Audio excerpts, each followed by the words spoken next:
আজকে আমরা ইংরেজি বাক্যের যে পার্টস অফ স্পিচগুলো আছে সেগুলোর অবস্থান নিয়ে আলোচনা করব।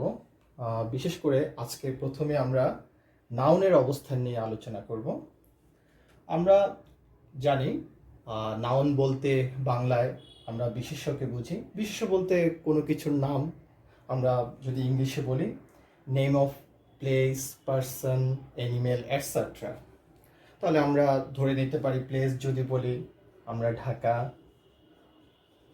পার্সন বললে রহিম, করিম, যা যা আছে আমাদের ম্যানের নেম, অ্যানিমেল আমাদের জাতীয় অ্যানিমেল টাইগার এটসেট্রা।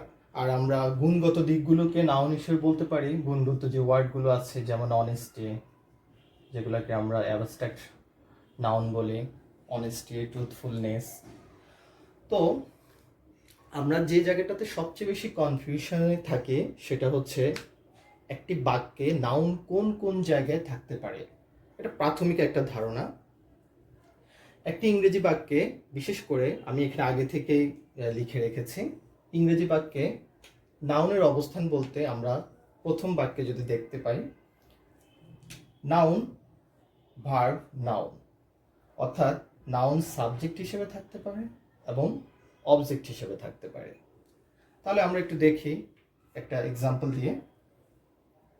জয় ইটস রাইস, জয় ইটস রাইস। তাহলে আমরা প্রথমে বলেছি পার্সনের নাম নাউন, জয় নাউন, জয় সাবজেক্টের কাজ করছে। ভার্ব ইট, জয় যেহেতু থার্ড পার্সন সিঙ্গুলার নাম্বার, আমরা গঠন প্রণালী অনুযায়ী টেন্সের প্রেজেন্ট ইনডিফিনিট টেন্সে আমরা ইটের সাথে এস যোগ করেছি। Rice is noun, this is also an object. So ইংরেজি বাক্যে নাউন সাবজেক্ট হিসেবে থাকতে পারে, অবজেক্ট হিসেবে থাকতে পারে।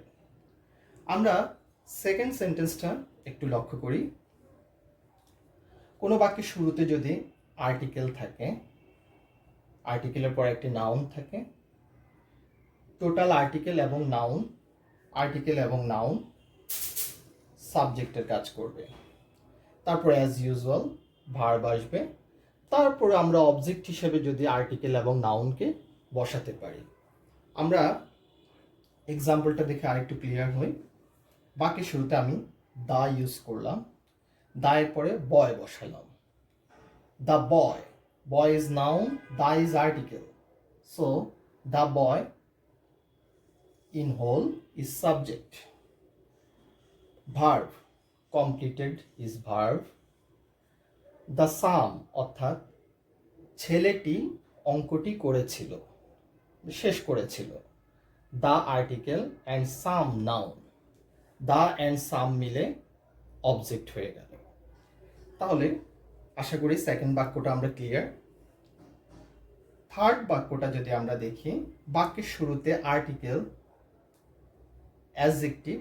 অ্যাডজেক্টিভ বলতে আমরা জানি যে কোনো গুণবাচক শব্দগুলোকে আমরা অ্যাডজেক্টিভ বলি, অর্থাৎ নাউন বা প্রোনাউনকে যে মডিফাই করে তাকে আমরা অ্যাডজেক্টিভ বলি। আর্টিকেল, অ্যাডজেক্টিভ, নাউন বাক্যের শুরুতে। টোটাল, টোটাল এই তিনটি সমষ্টি মিলে সাবজেক্ট হয়ে গেল। টোটাল তিনটি সমষ্টি মিলে সাবজেক্ট হয়ে গেল, কিন্তু নাউন কোথায় বসলো? আর্টিকেল এবং অ্যাডজেক্টিভের পরে। আর্টিকেল এবং অ্যাডজেক্টিভের পরে নাউন বসলো। তাহলে ভার্ব, অবজেক্ট, আমরা বাক্য শেষ করলাম। Article a, adjective is good, good বলতে ভালো বোঝাচ্ছে, গুড বলতে ভালো বোঝাচ্ছে অর্থাৎ গুণ বোঝাচ্ছে। নাউন স্টুডেন্ট, তাহলে আ গুড স্টুডেন্ট, একজন ভালো ছাত্র, একজন ভালো ছাত্র।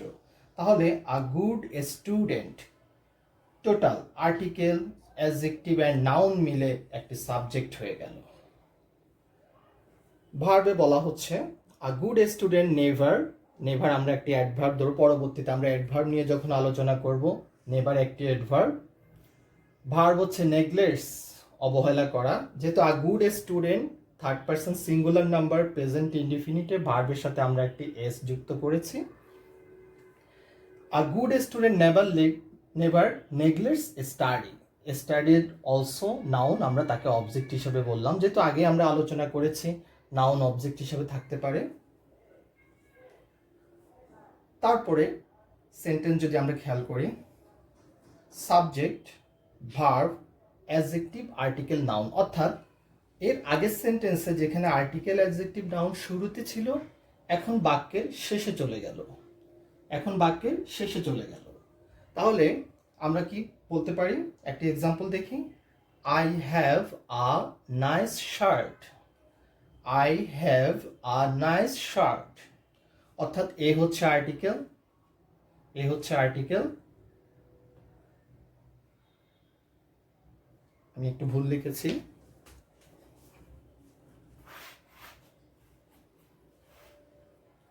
আমরা এখানে আর্টিকেল আগে আসবে, আর্টিকেল, অ্যাডজেক্টিভ, নাউন। এ হচ্ছে আর্টিকেল, অ্যাডজেক্টিভ হচ্ছে নাইস, অ্যান্ড নাউন হচ্ছে শার্ট। তাহলে আ নাইস শার্ট পুরোটা মিলে একটি কমপ্লিমেন্ট হয়ে গেল। আমরা এর আগের ভিডিওতে অবজেক্ট, কমপ্লিমেন্ট এবং এক্সটেনশন নিয়ে আলোচনা করেছিলাম। আপনারা সেই ভিডিওটি দেখলে ক্লিয়ার হবেন অবজেক্ট এবং কমপ্লিমেন্টের পার্থক্য কোথায়। তাহলে আমার অর্থাৎ সাবজেক্টের কি আছে? আমার একটি সুন্দর শার্ট আছে। এই হচ্ছে আমাদের নাউনের অবস্থান, বিশেষ করে ইংরেজি বাক্যে। আমরা আরেকটু দেখতে পারি।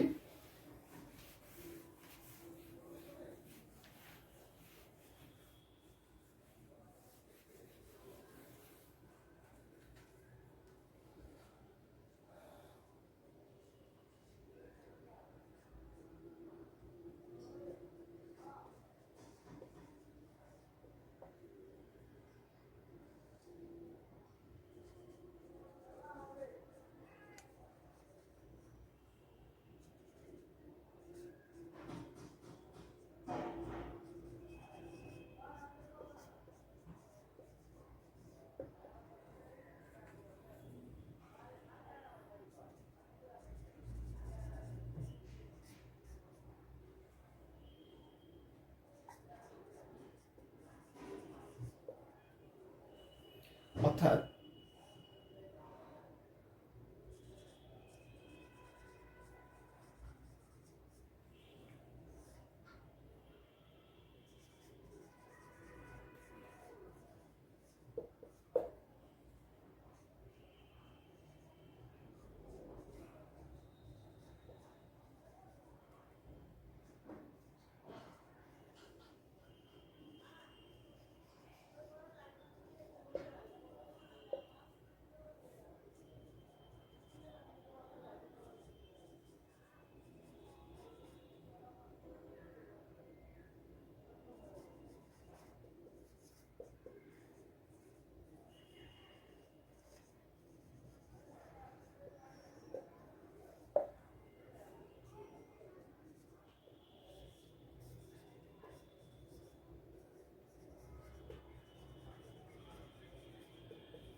আমাদের ইংরেজি বাক্যে শুরুতে টু ভার্ব ওয়ান, এরপরে যদি আরেকটি অ্যাকশন ভার্ব বা মেইন ভার্ব থাকে এবং অবজেক্ট থাকে বা কমপ্লিমেন্ট, আমরা যেটাই ধরে নিই, যেটি আমরা ইউজ করি, সেই বাক্যের শুরুতে টু ভার্ব ওয়ান নাউনের কাজ করবে। আমরা এটিকে ইনফিনিটিভ বলি।